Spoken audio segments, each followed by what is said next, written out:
start, Nancy, with you telling our listeners what is a co-op, a food co-op. Absolutely.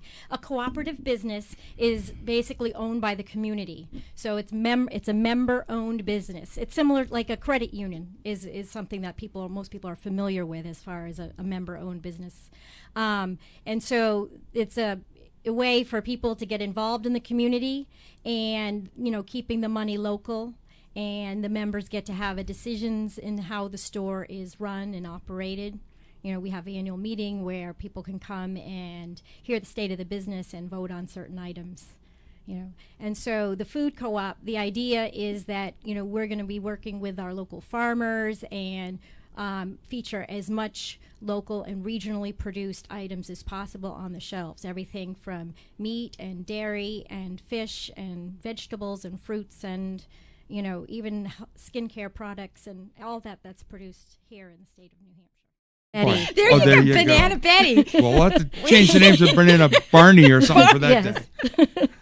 I think it's very clever. And I had a question also. I was reading on your blog, in your blog page, about people can, be volunteers. What are some of the different opportunities people might have, and do they need to be members first, or is it a great way for somebody to get a feel for what you're all about, what you're trying to do, which of course could help you to grow?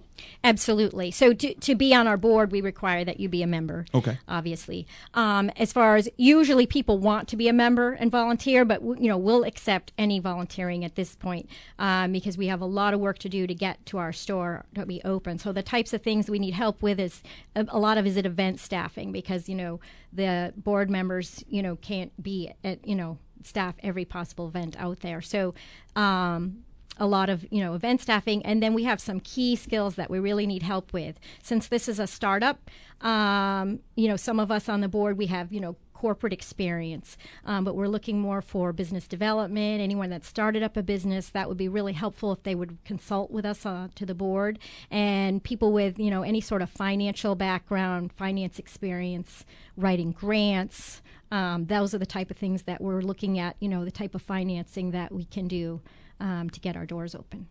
My first job ever when I was 16 years old was at a grocery store. So I could volunteer as a bagger because I was bagger of the week once. And also I'm really good at retrieving shopping carts. So if anybody steals your carts, I will find them and bring them back. We'll hit you up next year. I will volunteer for that gladly. Now, is there on your site or at your blog page, is there a schedule of upcoming events where people could learn a bit more and maybe come by and kind of get, no pun intended, get a taste of what you're all about and learn more about where you'd have the brochures and the materials there as well? Absolutely. Actually, we use Facebook a lot for posting the events and the marketing and such. We're in the process of kind of redoing our website, and so we use Facebook a lot. And we do send out a newsletter. We haven't sent one out in a couple months. We took the summer off, but we have a newsletter that'll be going out with some of the upcoming events for the fall. So you say member. Yep. What does is there a cost for the members to become a member?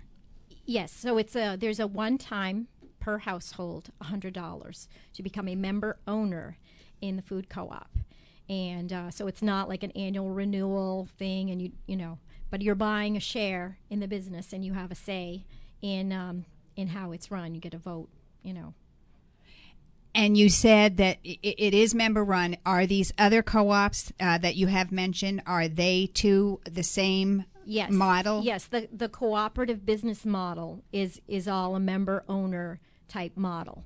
And so there's different types of co-ops. There's housing co-ops, there's worker co-ops, and they're all the same kind of model where the member owners are the ones that have a say in running that business and ensuring its long-term viability. Very interesting. And go ahead, Steve. Now, in addition to households becoming members, there are ways for businesses to partner with you as well. What are some of the details around that, and how could that benefit not only the co-op, but also benefit and make businesses a little bit healthier as well? Oh, absolutely. There's a lot that we can do with businesses. We have several businesses that we've gone into and partnered with where they are subsidizing memberships. We actually grew some on our back deck this summer. We had 2 plants for us, and one plant that we grew actually for a local shelter to make donations of the fresh produce, and they said those were the best tasting tomatoes they had all summer. Yeah, absolutely. So the minute I got it there, they the salt and pepper shakers and the knife were already in the office. Waiting for everybody when the residents get home. Right off the tree. Yeah. And if you have now right off the vine, a place where you can just go buy that every day, and it's like that every day. We actually have a Manchester Food Co-op. A great picture on our Facebook page of some heirloom tomatoes from a local farm that we did a spread for an upcoming New Hampshire magazine. So they'll be doing those My pictures. friend, who has the same name as I do, right, Glynis? She had that picture.